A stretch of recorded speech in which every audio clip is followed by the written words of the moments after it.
Sa Cebu, may malaking itlog na nahulog mula sa isang puno. Itlog nga kaya talaga ito.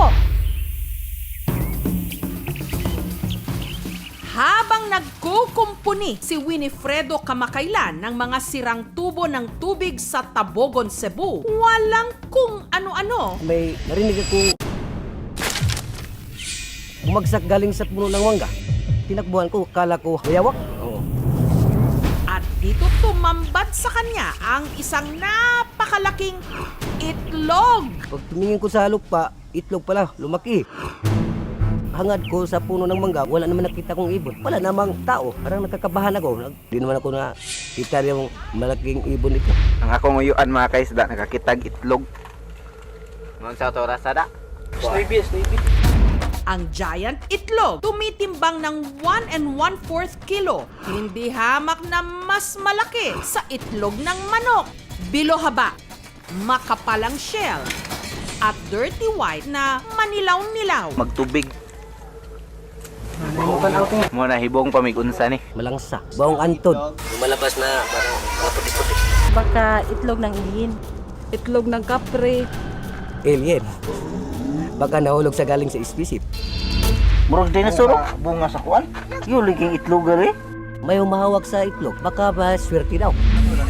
Itlog sa... No, yan, itlog yan. Alala, di mo kamot mo. Kuha gid siya. Ang uban hindi mawak, baka malas. Kato ko ng dragon. Ari tagi. Dinosaur. Sabi-sabi namin ito na among luto. Yung sabi ng iba, wag. Hindi natin alam kung ano yan.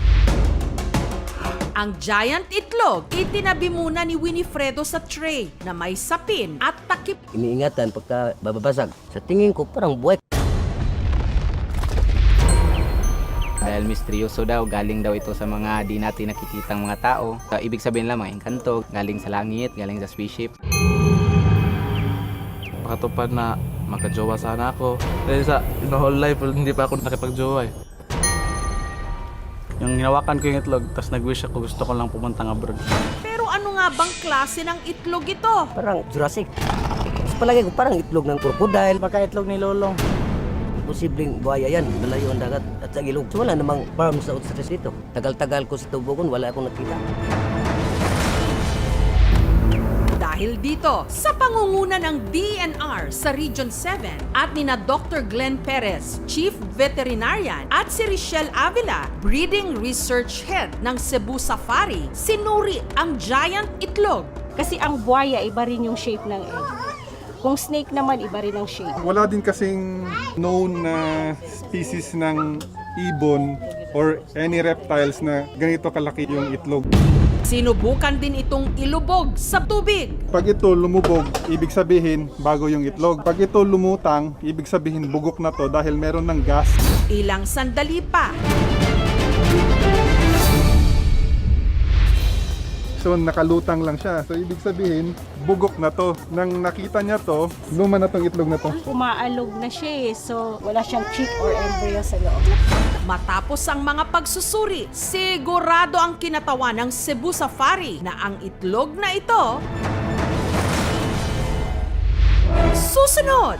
Giant itlog nakita sa ilalim ng puno sa Tabogon, Cebu. Muna hibong pamigunsa ni. Matapos ang mga pagsusuri sa itlog, napag-alaman na ang itlog na ito, Itlog nga siya. Itlog ng... si Winifredo naman, napagdesisyonan ng butasin ang giant itlog. Teka lang! Ano nga kayang makikita sa loob nito? Ang kasagutan, babasagin na sa aming pagbabalik. Isakop na tas alien.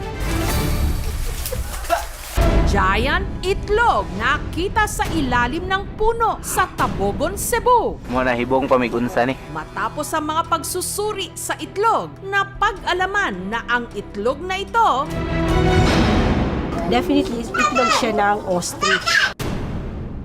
Compare natin doon sa meron namin na sample.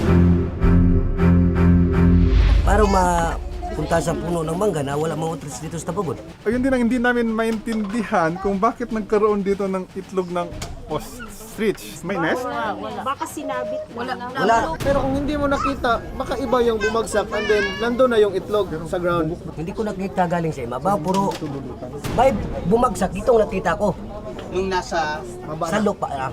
Kung for consumption, kung bago sana to, pwede. Kaso bugok, masisira ang tiyan nila.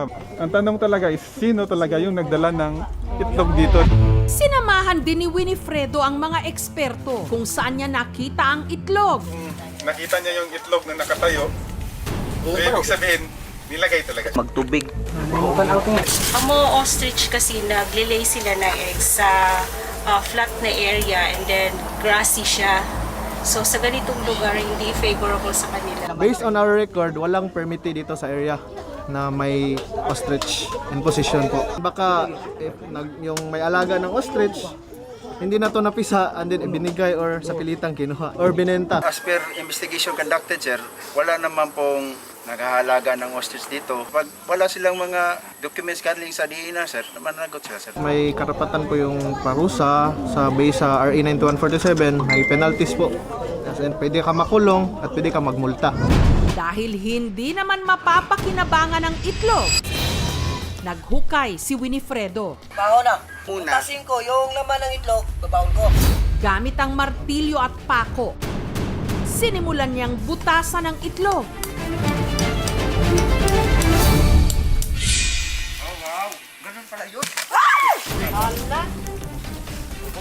Mabog talaga. Mabog pa. Pinutasan kong maliit. Ito.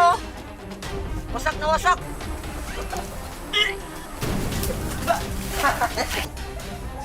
Baon talaga. Kaya. Ito kinain ko na ubos.